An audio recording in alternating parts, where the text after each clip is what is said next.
परमेश्वर के द्वारा मिस्रियों पर महामारी भेजा जाना। परमेश्वर ने मिस्रियों को उनके बर्ताव के कारण जो उन्होंने परमेश्वर के लोगों से किया था दंड दिया। व्यवस्था विवरण 32:4 के अनुसार हमारा परमेश्वर उसके हर कार्यों में पराक्रमी, सिद्ध और धर्मी है। लगभग 400 साल की गुलामी के बाद परमेश्वर उसके लोगों को मिस्रियों की गुलामी से मुक्ति दिलाने जा रहा था। परमेश्वर ने मूसा को इस्राएलियों पर अगुवा होने के लिए चुना।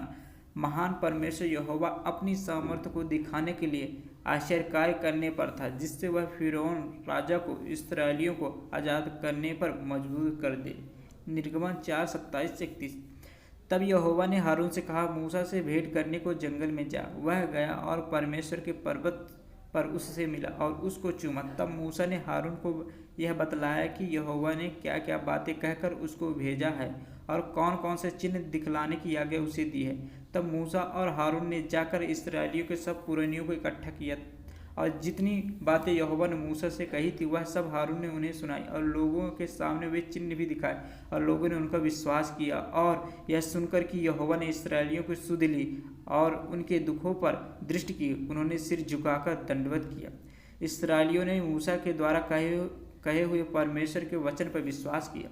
लोगों के अविश्वास के कारण परमेश्वर उनकी सहायता करने में असमर्थ हो जाता है। जब हम परमेश्वर पर विश्वास नहीं करते तो हम उसे झूठा साबित करते। निर्गमन 5:1-2। इसके पश्चात मूसा हारून ने जाकर फिरौन से कहा, इस्राएल का परमेश्वर यहोवा यूँ कहता है, मेरी प्रजा के लोगों को जाने दे कि वे जंगल में मेरे लिए पर्व करें। फिरौन ने कहा, यहोवा कौन है कि मैं उसका वचन मानकर इस्राएलियों को जाने दूँ? मैं यहोवा को नहीं जानता और मैं इस्राएलियों को नहीं जाने दूंगा। राजा फिरौन ने इस्राएलियों को जाने नहीं दिया। राजा ने सच्चे और जीवित परमेश्वर पर विश्वास नहीं किया। मिस्री लोग सच्चे परमेश्वर के ज्ञान से दूर हो गए क्योंकि मिस्री लोग बहुत से देवताओं पर विश्वास करते थे। परमेश्वर की वास्तविकता के बारे में बाइबल में लिखा हुआ है जिसे परमेश्वर ने इस्राएलियों को दिया था। निर्गमन 6:1-8। तब यहोवा ने मूसा से कहा, अब तू देखेगा कि मैं फिरौन से क्या करूंगा, जिससे वह उनको बरबस निकालेगा। वह तो उन्हें अपने देश से बरबस निकाल देगा। परमेश्वर ने मूसा से कहा, मैं यहोवा हूँ, मैं सर्वशक्तिमान ईश्वर के नाम से अब्राहम, इसहाक और याकूब को दर्शन देता था, परंतु यहोवा के नाम से मैं उन पर प्रकट न हुआ और मैंने उनके साथ अपनी वाचा दृढ़ की है, अर्थात कनान देश जिसमें वे परदेशी होकर रहते थे उसे उन्हें दे दूंगा। इस्राएली जिन्हें मिस्री लोग दासत्व में रखते हैं उनका कराहना भी सुनकर मैंने अपनी वाचा को स्मरण किया है। इस कारण तू इस्राएलियों से कह, मैं यहोवा हूँ और तुमको मिस्रियों के बोझे के नीचे से निकाल लूँगा और उनके दासत्व से तुमको छुड़ाऊंगा और अपनी भुजा बढ़ाकर और भारी दंड देकर तुम्हें छुड़ा लूँगा और मैं तुमको अपनी प्रजा बनाने के लिए अपना लूँगा और मैं तुम्हारा परमेश्वर ठहरूंगा और तुम जान लोगे कि मैं तुम्हारा परमेश्वर यहोवा हूँ, जो तुम्हें मिस्रियों के बोझों के नीचे से निकाल ले आया। और जिस देश के देने की शपथ मैंने अब्राहम, इसहाक और याकूब से खाई थी उसी में मैं तुम्हें पहुँचाकर उसे तुम्हारा भाग कर दूंगा। मैं तो यहोवा हूँ। परमेश्वर ने पहले ही प्रकट कर दिया कि वह अपने आश्चर्य कार्यों के द्वारा इस्राएलियों को मिस्रियों से छुड़ाएगा। परमेश्वर सब कुछ जानता और सब कुछ उसके नियंत्रण में। परमेश्वर ने कहा वह राजा को इस्राएलियों को छोड़ने पर मजबूर कर देगा। परमेश्वर ने अपने आप को अपने पवित्र नाम के द्वारा मिस्रियों पर प्रकट किया। प्रभु, जिसका अर्थ है स्वयं अस्तित्वमान, वही परमेश्वर कनान देश देने के द्वारा अपने वायदे को पूरा करने जा रहा था। परमेश्वर विश्वास योग्य है और वह सदैव अपने वायदे पर कायम रहता है। निर्गमन 7:3-5। परंतु मैं फिरौन के मन को कठोर कर दूंगा और अपने बहुत से चिन्ह और चमत्कार मिस्र देश में दिखलाऊंगा, तो अभी फिरौन तुम्हारी न सुनेगा और मैं मिस्र देश पर अपना हाथ बढ़ाकर मिस्रियों को भारी दंड देकर अपनी सेना अर्थात अपनी इस्राएली प्रजा को मिस्र देश से निकाल लूँगा। और जब मैं मिस्र पर हाथ बढ़ाकर इस्राएली को उनके बीच से निकालूंगा तब मिस्री जान लेंगे कि मैं यहोवा हूँ। परमेश्वर ने राजा फिरौन का मन कठोर कर दिया जिससे वह अपने आश्चर्य कर्म और न्याय को उन पर दिखा सके जो परमेश्वर के विरुद्ध बलवा करते हैं। हम परमेश्वर और उसकी प्रजा से बचने के लिए कुछ नहीं कर सकते। हम परमेश्वर और उसकी सज़ा से बचने के लिए कुछ नहीं कर सकते हैं। परमेश्वर ने अपने आप को मिस्रियों पर चमत्कारों के द्वारा प्रकट किया। निर्गमन 7:8-13। फिर यहोवा ने मूसा और हारून से इस प्रकार कहा, जब फिरौन तुमसे कहे अपने प्रमाण का कोई चमत्कार दिखाओ, तब तुम हारून से कहना, अपनी लाठी लेकर फिरौन के सामने डाल दे कि वह अजगर बन जाए। तब मूसा और हारून ने फिरौन के पास जाकर यहोवा की आज्ञा के अनुसार किया, और जब हारून ने अपनी लाठी फिरौन और उसके कर्मचारियों के सामने डाल दी, तब वह अजगर बन गई। तब फिरौन ने पंडितों और टोनाहा करने वालों को बुलाया, और मिस्र के जादूगरों ने आकर अपने अपने तंत्र मंत्र से वैसा किया। उन्होंने भी अपनी अपनी लाठी को डाल दिया और वे भी अजगर बन गई। पर हारून की लाठी उनकी लाठियों को निगल गई, परंतु फिरौन का मन और हठीला हो गया, और यहोवा के वचन के अनुसार उसने मूसा और हारून की बातों को नहीं माना।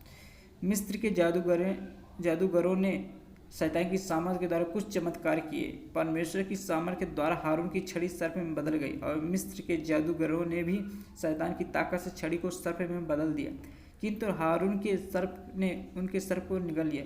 यह परमेश्वर की महान सामर्थ का छोटा सा प्रकटीकरण था। यद्यपि शैतान में कुछ सामर्थ्य है, किंतु परमेश्वर की सामर्थ उससे कई बढ़कर है। निर्गमन 7:20-21।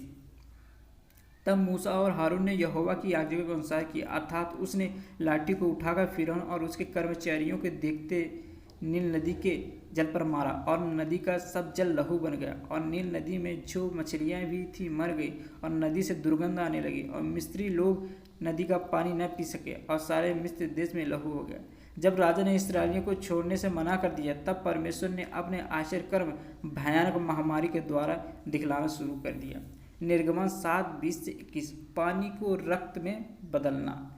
तब मूसा हारून ने यहोवा की आज्ञा के अनुसार किया, अर्थात उसने लाठी को उठाकर फिरौन और उसके कर्मचारियों के देखते नील नदी के जल पर मारा, और नदी का सब जल लहू बन गया, और नील नदी में जो मछलियां थीं वे मर गए, और नदी से दुर्गंध आने लगी, और मिस्री लोग नदी का पानी न पी सके, और सारे मिस्र देश में लहू हो गया।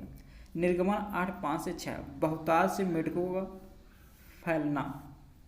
फिर यहोवा ने मूसा को आज्ञा दी, हारून से कह दे कि नदियों, नहरों और झीलों के ऊपर लाठी के साथ अपना हाथ बढ़ाकर मेढकों को मिस्र देश पर चढ़ा ले आए। तब हारून ने मिस्र के जलाशयों के ऊपर अपना हाथ बढ़ाया, और मेढकों ने मिस्र देश पर चढ़कर उसे छा लिया। निर्गमन 7:22, 8:7, 16:19। तब मिस्र के जादूगरों ने भी अपने तंत्र मंत्रों से वैसा ही किया, तो भी फिरौन का मन हठीला हो गया, और यहोवा के कहने के अनुसार उसने मूसा और हारून की न मानी, और जादूगर भी अपने तंत्र मंत्रों से उसी प्रकार मिस्र देश पर मेढक चढ़ा ले आए। फिर यहोवा ने मूसा से कहा, हारून को आज्ञा दे, तू अपनी लाठी बढ़ाकर भूमि की धूल पर मार, जिससे वह मिस्र देश भर में कुटकियाँ बन जाए। और उन्होंने वैसा ही किया, अर्थात हारून ने लाठी को ले हाथ बढ़ाकर भूमि की धूल पर मारा। तब मनुष्य और पशु दोनों पर कुटकियाँ हो गई, वरन सारे मिस्र देश में भूमि की धूल कुटकियाँ बन गई। तब जादूगर ने चाहा कि अपने तंत्र मंत्रों के बल से हम भी कुटकियाँ ले आए, परंतु यह उनसे ना हो सका। इस प्रकार मनुष्यों और पशुओं दोनों पर कुटकियाँ बनी ही रही। तब जादूगरों ने फिरौन से कहा, यह तो परमेश्वर के हाथ का काम है। तभी यहोवा के कहने के अनुसार फिरौन का मन कठोर होता गया, और उसने मूसा और हारून की बात न मानी। बहुतायत से मक्खियों का फैलना। मिस्र के जादूगर भी पानी को रक्त में बदलने और मेढक का निर्माण करने में सक्षम हुए, किंतु वह मक्खियों का निर्माण करने में असमर्थ हो गए, जिससे वह जान गए कि यह परमेश्वर का कार्य है। निर्गमन 8:24। बहुतायत से डांसों का फैलना। और यहोवा ने वैसा ही किया, और फिरौन के भवन, उसके कर्मचारियों के घरों में और सारे मिस्र देश में डांसों के झुंड भर गए, और डांसों के मारे वह देश नष्ट हुआ। निर्गमन 9:6-7। जानवरों की मृत्यु। दूसरे दिन यहोवा ने ऐसा ही किया, और मिस्रियों के तो सब पशु मर गए, परंतु इस्राएलियों का एक भी पशु न मरा। और फिरौन ने लोगों को भेजा, पर इस्राएलियों के पशुओं में से एक भी नहीं मरा था। तब फिरौन का मन कठोर हो गया, और उसने उन लोगों को जाने न दिया। निर्गमन 9:10। लोगों में फोड़े का फैलना। इसलिए वे भट्ठी में की राख लेकर फिरौन के सामने खड़े हुए, और मूसा ने उसे आकाश की ओर उड़ा दिया, और वह मनुष्यों पशुओं दोनों पर फफोले और फोड़े बन गए। निर्गमन 9:23-26। स्वर्ग से ओले की बारिश होना। तब मूसा ने अपनी लाठी को आकाश की ओर उठाया, और यहोवा की सामर्थ से मेघ गर्जने और ओले बरसने लगे, और आग और आग पृथ्वी तक आती रही। इस प्रकार यहोवा ने मिस्र देश पर ओले बरसाए। जो ओले गिरते थे उनके साथ आग भी मिली हुई थी, और वे ओले इतने भारी थे कि जब से मिस्र देश बसा था तब से मिस्र भर में ऐसे ओले कभी नहीं गिरे। इसलिए मिस्र भर के खेतों में क्या मनुष्य क्या पशु जितने थे सब ओलों से मर गए, और ओलों से खेत की सारी उपज नष्ट हो गई, और मैदान के सब वृक्ष टूट गए। केवल गोशेन प्रदेश में जहाँ इसराइल बसते थे ओले नहीं गिरे। निर्गमन 10:13-15। टिड्डियों के द्वारा विनाश होना। अतः मूसा ने अपनी लाठी को मिस्र देश के ऊपर बढ़ाया। तब यहोवा ने दिन भर और रात भर देश पर पुरवाई बहाई, और जब भोर हुआ तब उस पुरवाई में टिड्डियाँ आए, और टिड्डियों ने चढ़ के मिस्र देश के सारे स्थानों में बसेरा किया। उनका दल बहुत भारी था, वह न तो उनसे पहले ऐसी टिड्डियाँ आई थी और न उनके बाद ऐसी फिर आएंगी। वे तो सारी धरती पर छा गए, यहाँ तक कि देश में अंधकार छा गया, और उसका सारा अन्न आय और वृक्ष के सब फल अर्थात जो कुछ ओले से बचा था सबको उन्होंने चट कर लिया। यहाँ तक कि मिस्र देश भर में न तो किसी वृक्ष पर कुछ हरियाली रह गई, न खेत में अनाज रह गया। निर्गमन 10:21-23। पूरे देश में अंधियारे का छा जाना। फिर यहोवा ने मूसा से कहा, अपना हाथ आकाश की ओर बढ़ा कि मिस्र देश के ऊपर अंधकार छा जाए, ऐसा अंधकार की टटोला जा सके। तब मूसा ने अपना हाथ की ओर बढ़ाया, और सारे मिस्र देश में 3 दिन तक घोर अंधकार छाया रहा। 3 दिन तक न तो किसी ने किसी को देखा और न कोई अपने स्थान से उठा, परंतु सारे इस्राएलियों के घरों में उजियाला रहा। निर्गमन 9:6-7। पूरे दिन यहोवा ने ऐसा ही किया, और मिस्रियों के तो सब पशु मर गए, परंतु इस्राएलियों का एक भी पशु न मरा। और फिरौन ने लोगों को भेजा, पर इस्राएली को पशुओं में से एक भी न मारा था। तभी फिरौन का मन कठोर होता गया, और उसने उन लोगों को जाने न दिया। इस्राएली लोग तो पापी थे, और वे परमेश्वर की दया के लायक नहीं थे। परमेश्वर उनकी रक्षा की, क्योंकि पहला, परमेश्वर दयालु और प्रेमी है। दूसरा, परमेश्वर अब्राहम को दिए गए वायदे के प्रति विश्वास योग्य रहा। यही लोग अब्राहम के वंशज थे, और इनकी संख्या बढ़कर एक देश बन गए, जिससे पूरी दुनिया आशीष पाएगी। तीसरा, परमेश्वर राजा को बतलाना चाहता था कि वही सच्चा और जीवित परमेश्वर है। परमेश्वर सर्वप्रधान है, और वह अपनी इच्छा के अनुसार करता है। हर बार जब राजा कहता था वह लोगों को जाने देगा, तब वह महामारी को रोकता था, और फिर राजा कठोर हो जाता था और लोगों को जाने नहीं देता था। निर्गमन 10:27-28। पर यहोवा ने फिरौन का मन हठीला कर दिया, जिससे उसने उन्हें जाने न दिया। तब फिरौन ने उससे कहा, मेरे सामने से चला जा और सचेत रह, मुझे अपना मुंह फिर न दिखाना, क्योंकि जिस दिन तू मुझे मुंह दिखाएगा उसी दिन तू मारा जाएगा। और इन सब महामारी के बाद भी राजा का मन कठोर हो गया, उसने इस्राएलियों को जाने नहीं दिया। परमेश्वर दयालु और धीरज धरने वाला है। उसने इस्राएलियों को छोड़ने के लिए राजा को बहुत से अवसर दिए। परमेश्वर ने अपनी प्रजा की रक्षा की। परमेश्वर हमारी हर परेशानी और समस्या में रक्षा करता है और मार्ग तैयार करता है। हालेलुया।